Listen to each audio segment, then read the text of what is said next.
ចាជំរាបសួរបងប្អូនអរគ្នាចាថ្ងៃនេះមានnhiềuខ្លះគាត់សួរថាបងអត់ដឹងថាក្តាមសេះក្តាមញីក្តាមឈ្មោះនឹងមិនឥឡូវថ្ងៃនេះខ្ញុំបង្ហាញនៅក្នុងវីដេអូនេះណាក្តាមដែលខ្ញុំលានគឺមានក្តាមសេះក្តាមក្តាមញីក្តាមឈ្មោះអានេះក្តាមញីស្ទះរាងធំស្បកវារាងលឿងណាបងប្អូនអាហ្នឹងគេហៅថាក្តាមញីនឹងឲ្យបងប្អូនបានឃើញអញ្ចឹងអាហ្នឹងគេគឺក្តាមញីហើយចំណែកក្តាមឈ្មោះខុសពីក្តាមញីអានេះក្តាមញីស្ទះធំស្បកពណ៌លឿងក្តាមឈ្មោះជើងវែងស្បកពណ៌រាងផ្ទៃមេឃហើយនឹងស្ទះខាងក្តារហ្នឹងគឺទូចមែនតែនអាហ្នឹងគឺក្តាមឈ្មោះណាបងប្អូនហើយក្តាមដែលខ្ញុំចាក់នេះគឺមានទាំងញីមានទាំងឈ្មោះហ្នឹងហើយដែលបងប្អូនឃើញអញ្ចឹងហើយក្តាមយើងសិតតែលេខ1សុទ្ធ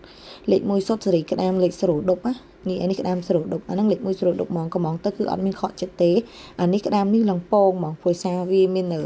លហែកអាកន្លែងខាងស្នូខាងក្រោយហ្នឹងគឺឃើញពងហ្មងហើយក្តាមឲ្យចេញមកសេរីបែបនេះអីនិយាយទៅ10ស៊ីតែមួយបងប្អូនគឺសាច់ល្អមែនតែនហ្មងសាច់ណែនហ្មងនិយាយទៅហើយត្រូវខែនេះទៀតខែនេះក្តាមពេលខ្លះបើសិនជាយើងក្តាមទឹកយើងជ្រៅសាច់វាឆ្ងាញ់អញ្ចឹងព្រោះវា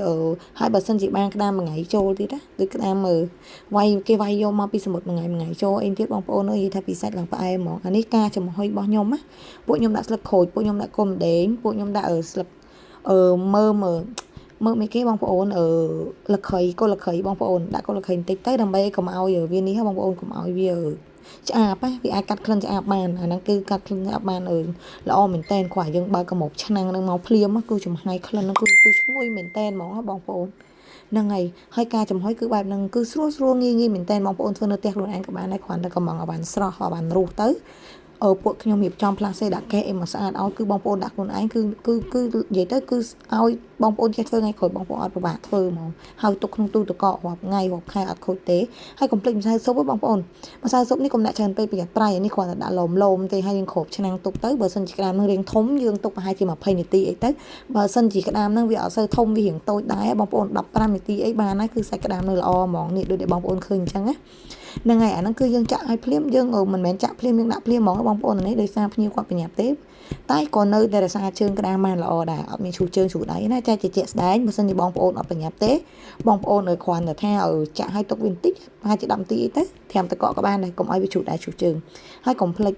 ហូរម្សៅស៊ុបបន្តិចដើម្បីឲ្យវាមានរសជាតិឈ្ងុយឆ្ងាញ់ដើម្បីអីដោយសារឲ្យពេលដែលយើងដាក់លើកឡើងមកគឺវាមានអាជាតិឡែមនៅក្តាមយើងហ្មងឆ្ងាញ់មែនទែនបងប្អូនហើយនេះគឺខ្ញុំរៀបចំឲ្យគេបងប្អូនហើយនេះក៏ជាការធ្វើវីដេអូរបស់ខ្ញុំដែរខ្ញុំចង់បង្ហាញពីអ្វីដែលខ្ញុំចេះដឹងអីអញ្ចឹងខ្ញុំជិះបង្ហាញបងប្អូនណាអានេះក្តាមយើងឆ្អិនហើយបងប្អូនឃើញនេះគឺអត់មានឈូសជើងឈូសដៃទេគឺក្តាមហ្នឹងខ្ញុំបានត្រាំទឹកកកបងប្អូនខ្ញុំធ្វើលឿនមែនខ្ញុំចាក់ភ្លាមខ្ញុំដាក់ចំហុយភ្លាមមែនប៉ុន្តែខ្ញុំត្រាំទឹកកកគឺអត់មានឈូសជើងទេហើយក្តាមយើងលើកមកគឺល្អមែនតែនគឺជើងដៃអីគឺនៅពេញហ្មងបងប្អូនអត់មាន